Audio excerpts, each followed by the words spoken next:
Okay, my good friends, a very quick video today, hopefully be quite short.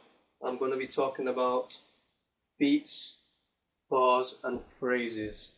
Now, as per usual, if you're clicking on the link in the description and watch the video on the site, you'll be reading my post at the same time.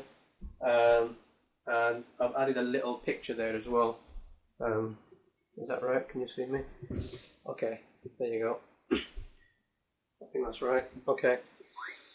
Now, basically, so it's going to be quite short. What is a beat? Now, I'm sure you all know what beats are, what bars are, what phrases are, but you might not realise that you do. It's like last week we talked about the structure of a dance track. Again, you'll know what all these phases are. When you're on the dance floor, you know what's happening, you know what's going to come, but you might not realise that you know. So what is a beat? Beats basically, so what we'll do is we'll play a track and take it from there. Actually, yeah. Let's go back down. Play a track and let's count some beats. What is a beat?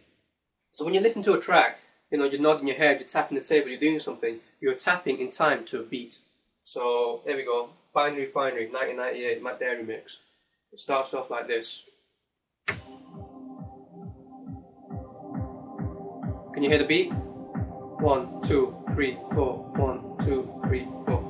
That is a beat. Simple as that. Get another song. Again, remember I used this last time. 1, 2, 3, 4. 1, 2, 3, 4. That is a beat.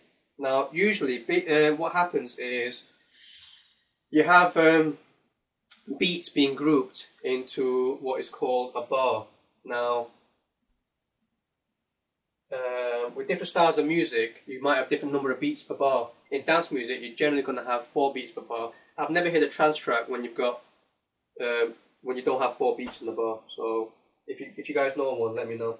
Okay, so what is a bar? Let's count a bar. Okay, so with this tune, 4 beats is a bar. That's why I was counting 1, 2, 3, 4. 1, 2, 3, 4. 1, 2, 3, 4. 1, 2, 3, 4. Yeah. So I'm going to count at the first beat of each bar now. Okay. 1, 1, 1, 1, 1, 1. Yeah, you getting the hang of that? Now, why that is important is because something always happens differently on the first beat of the bar. Now, well, in fact, let's rephrase that. Basically, when something in the song changes, it tends to happen on the first beat of the bar. So here, the hi-hats came in on the first beat of a bar. Okay, so let's listen to it again. 1, 1, 1, 1, 1. See, the hi-hats came in. 1, 1, 1. See, the bass came in there. 1, 2, 3, 4. 1, 2, 3, 4. 1, 2, 3, 4. 1, 2. Something else came in there. In the enticement phase, something will happen. In the enticement phase, something will always happen on the first beat of the bar. That's basically what beats and bars are. And it's important to know that for mixing, because you want to be, when you're mixing 2 tracks together, you want to make sure that you're tying in the beats together. You don't be mixing the first beat of the bar on one track with the third beat of the bar on the other track. You need to have them in sync. Okay, so that's beats and bars. What's the phrase? Okay. Again, it's pretty straightforward. Phrase is just like a grouping of bars, a set number of bars. Again, in dance music, in trance, we'll go for 8 bars. It tends to be 8 bars. So if you count 4 beats, you get a bar. If you count 8 bars, you get a phrase. Now, why is that important? Same thing. Like I said before, you always get something happening on the first beat of the bar. That's true, but it normally happens on the first beat of the first bar of a phrase. So what we're going to do now is we're going to start counting some phrases. Now, the reason why that's important is because, again, when you're creating a mix, if you mix a track in at the right phase, at the right point in the phase, then it'll sound a hell of a lot better. So always count in 8 and then mix it in. It'll sound a lot better. So let's listen to this one again. So we're going to count 8 bars.